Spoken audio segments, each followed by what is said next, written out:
Hi, this is Press of Atlantic City Sports editor Mark Melhorn, and I'm here with our boxing writer, David Weinberg. Dave has covered Arturo Gatti's fights, several of them, at least 20 or so, Dave, would you say? Yeah, I would say at least that many. Almost all the ones in Atlantic City. And Dave's covered boxing for more than 20 years, so, I would say, I don't know if I would say, Dave, that, you probably wouldn't say he's the best fighter you've ever seen. I mean, would you say that, or maybe more exciting? No, most exciting, yes. Best, not even close. No, really? I mean, Floyd Mayweather, those kind of guys all had more talent than him. And you talk to anybody that was around boxing for a long time, they would all say the same thing, that he was really exciting, maybe the toughest guy they ever saw in the ring, but that helped make up for a lack of talent. Mm-hmm. What would you say if you had to name, what was it about his style that you think appealed so much to fans that kept coming back to Boardwalk Hall to see him fight? He was kind of like a glorified club fighter. Mm-hmm. The kind of guy you would see at the Blue Horizon in Philly, or your neighborhood gym.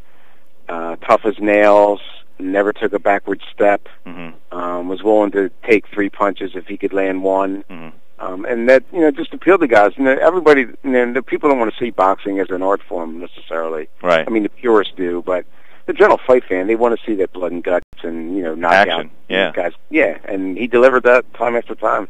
Yeah, I mean, I think one of the things that it was interesting in me reading your stories about him over the years was how he seemed to constantly have a struggle between trying to be a technical fighter, but then if he would go up a guy like a Mickey Ward or somebody who could get him into a slugfest, it was like that's out the window, and the street instincts came in or whatever, and it turned into almost a brawl a lot of times. Right. If he was, his boxing skills were very underrated. I mean, he was able to outskill guys when he had the opportunity to, mm-hmm. and if the opponent let him do it. Right. But Buddy McGirt, Pat Lynch, all his handlers would always say, you want to get him in a slugfest, you just got to throw a punch back, and that's all it took. He had that macho mentality in there that he didn't want to outbox you if he didn't have to, mm-hmm. and he was more than willing to slug it out with anybody. Would you say that maybe that greatest strength of his sometimes was a weakness too, especially later in his career, I guess?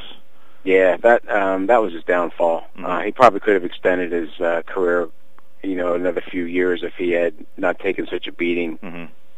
I probably think it was, probably the Mayweather fight that he was never really the same after that. Mayweather just put such a licking on him that right. I think that kind of then you knew the end was pretty close, because he still had enough to get by the run-of-the-mill mediocre guys, but mm-hmm. then after Mayweather he couldn't even do that.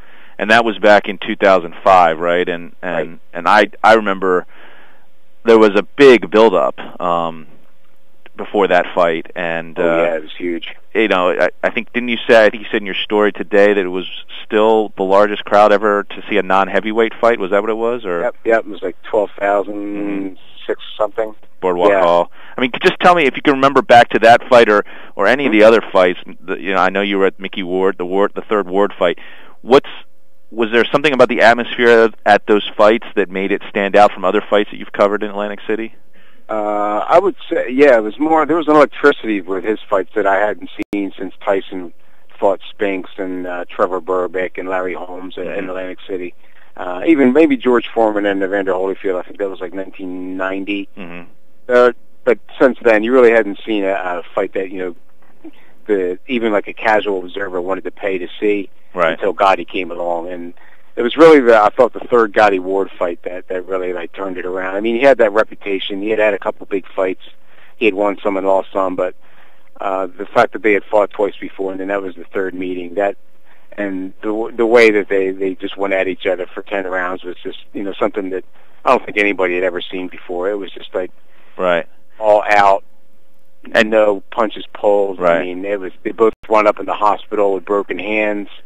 They had cuts over both of their eyes. It was just a real brutal mm-hmm.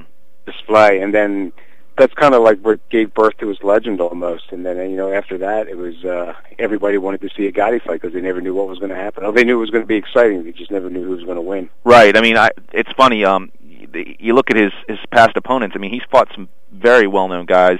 Oscar De La Hoya. He lost to him. He's fought Mayweather. You mentioned him, but a lot of people, I think, who are boxing fans always go back to those Ward fights as just legendary. I know I was watching some the other night on YouTube a little bit. Just I think it was round 9 was this one that was just unbelievable. The back and forth. I mean, you were at that third fight. I mean, what was it about Ward that just brought out these amazing fights? I mean, what was it about these two guys? Ward was the same kind of fighter that Gatti was, and he had beaten Gatti the first time they fought.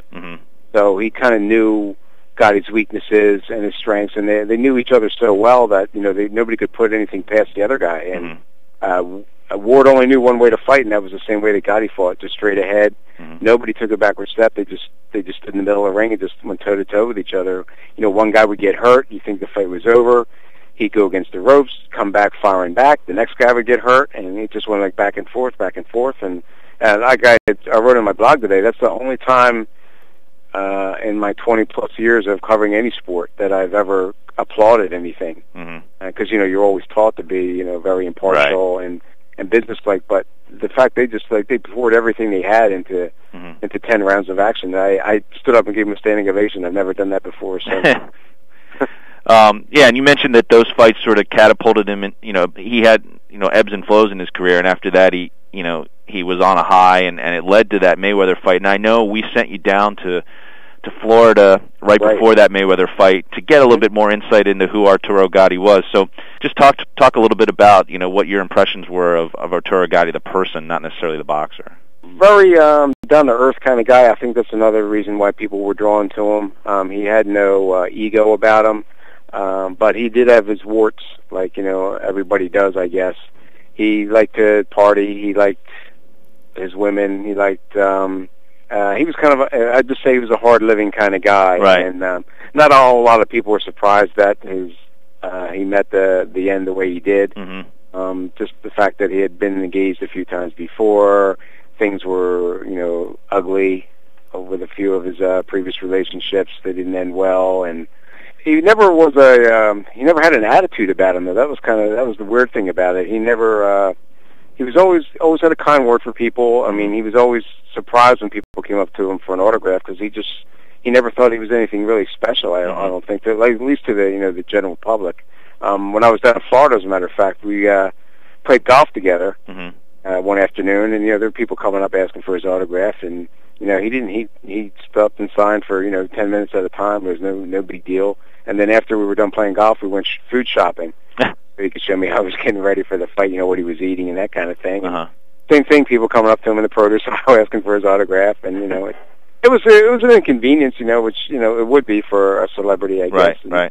Some guys don't, some guys prefer to be left alone, but he never shied away from that kind of stuff, which was one of the endearing qualities about him. So, would you say, just to sort of wrap it up here, 20-some years of boxing that you've covered, would you say he's probably the most entertaining fighter that you've seen? Yeah, I would say so. I mean, in terms of entertainment, I'll put him right up there with Mike Tyson when Tyson was in his prime. I mean, when he was, when Tyson was 19, 20, 21 years old, he was the baddest man on the planet, so to speak. And this was before all his legal troubles and his, own marriage fell apart and all that stuff. Everybody wanted to see a Tyson fight, just like they wanted to see a Gatti fight. So I would put Gatti on par with Tyson, but I might give Gatti the edge only because he sustained it longer. There were more, he fought more in Atlantic City and drew huge crowds every time he was there. I think Kelly Pavlik has the potential to do that. It'll be interesting to see what happens when he returns after losing to Hopkins the way he did his last time here. Whether the people from Youngstown will still follow him. Right.